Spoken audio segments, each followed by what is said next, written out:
என் பக்கத்துல எந்த நெகட்டிவிட்டியும் நான் அலோவ் பண்ணவே மாட்டேன். எப்பவுமே பாசிட்டிவா இருப்பேன். என்ன ஆனாலும் சரி. நெகட்டிவிட்டியை நெருங்க விட மாட்டேன் அப்படின்னு சொல்ற மாதம்பட்டி ரங்கராஜ் வாழ்க்கையை வந்து நெகட்டிவிட்டியில தான் போயிட்டு இருக்கு. ஏன் அப்படின்னா அவர் பர்சனல் லைஃப்ல செஞ்ச ஒரு சில தவறுகள் வந்து இப்போ அவரை சுத்திட்டு இருக்கு அப்படின்னு சொல்லலாம்.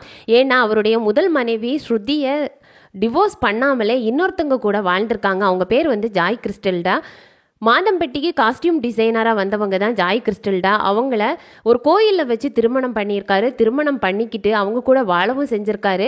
அவங்க இப்போ 7 மாத கர்ப்பமாக இருக்காங்க. அவங்க இவருக்கு மேலே கேஸ் ஒன்றையும் ஃபைல் பண்ணியிருக்காங்க. எதுக்காக அப்படின்னா, என்னை ஏமாற்றிட்டு போயிட்டாரு, என் குழந்தைக்கு அப்பா வேணும், அவர் கூட வாழணும் அப்படின்னு நினைக்கிறேன் அப்படின்னு சொல்லிட்டு பேசியிருந்தாங்க. தொடர்ந்து மாதம்பட்டி ரங்கராஜ் கிட்ட இருந்து எந்த தகவலும் அவங்களுக்கு வரல, எந்த ஒரு ரிப்ளையும் மீடியாவுக்குமே அவர் கொடுக்கல. அப்படின்றதுக்காக அவங்க திரும்பவும் வந்து அவங்களுடைய பர்சனலாக அவர் அனுப்பின வீடியோவை வந்து இன்ஸ்டாகிராமில் போஸ்ட்டாக ஒன்று போட்டாங்க.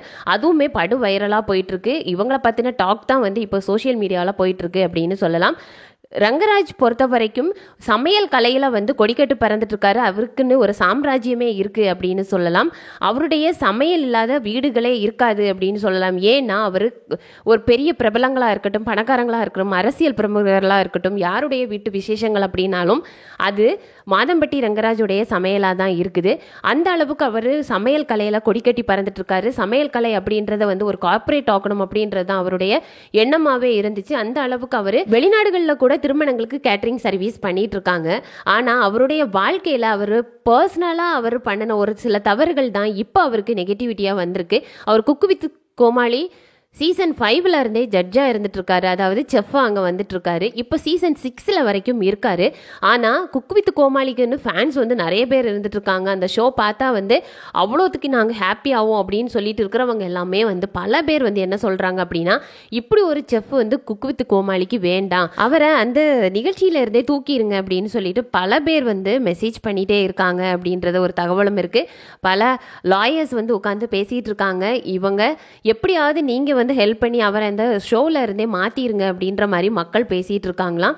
அந்த அளவுக்கு அவருக்கு மேலே ஒரு வெறுப்பு வந்துச்சு. அவரை பார்த்து பல பேர் வந்து இன்ஸ்பயர் ஆகியிருப்பாங்க. இவரை மாதிரி வரணும், ஒரு அவங்க அப்பா செஞ்ச தொழிலை இந்த அளவுக்கு அவர் கொண்டு வந்திருக்காரு அப்படின்றதுக்காக. ஆனால் அவர் பர்சனல் லைஃப்பில் அவங்களுடைய மனைவிக்கு டிவோர்ஸ் கொடுத்துட்டு அவர் இன்னொருத்தவங்க கூட வாழ்ந்துருந்தா கூட பரவாயில்ல.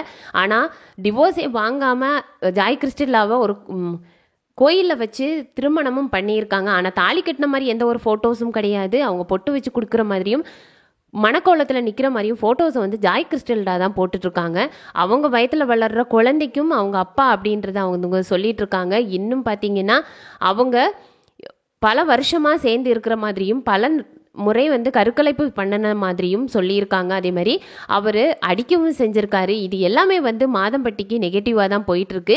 அவரை எப்போ அரெஸ்ட் பண்ணுவாங்க அப்படின்லாம் எல்லாருமே கேள்விகள் கேட்டுட்ருக்காங்க. அவரை என்ன தவறு பண்ணியிருக்காரு, எல்லாரும் வந்து பெண்களை தான் பழி சொல்லுவாங்க. ஆனால் இதில் இவருடைய தப்பும் இருக்குது. அதனால் எப்போ வந்து அரெஸ்ட் பண்ண போகிறீங்க, எப்போ வந்து குக்கு வித் கோமாளிலேருந்து அவரை விளக்க போகிறீங்க அப்படின்ற கேள்விகள் வந்து பலவே வந்துட்டு இருக்கு.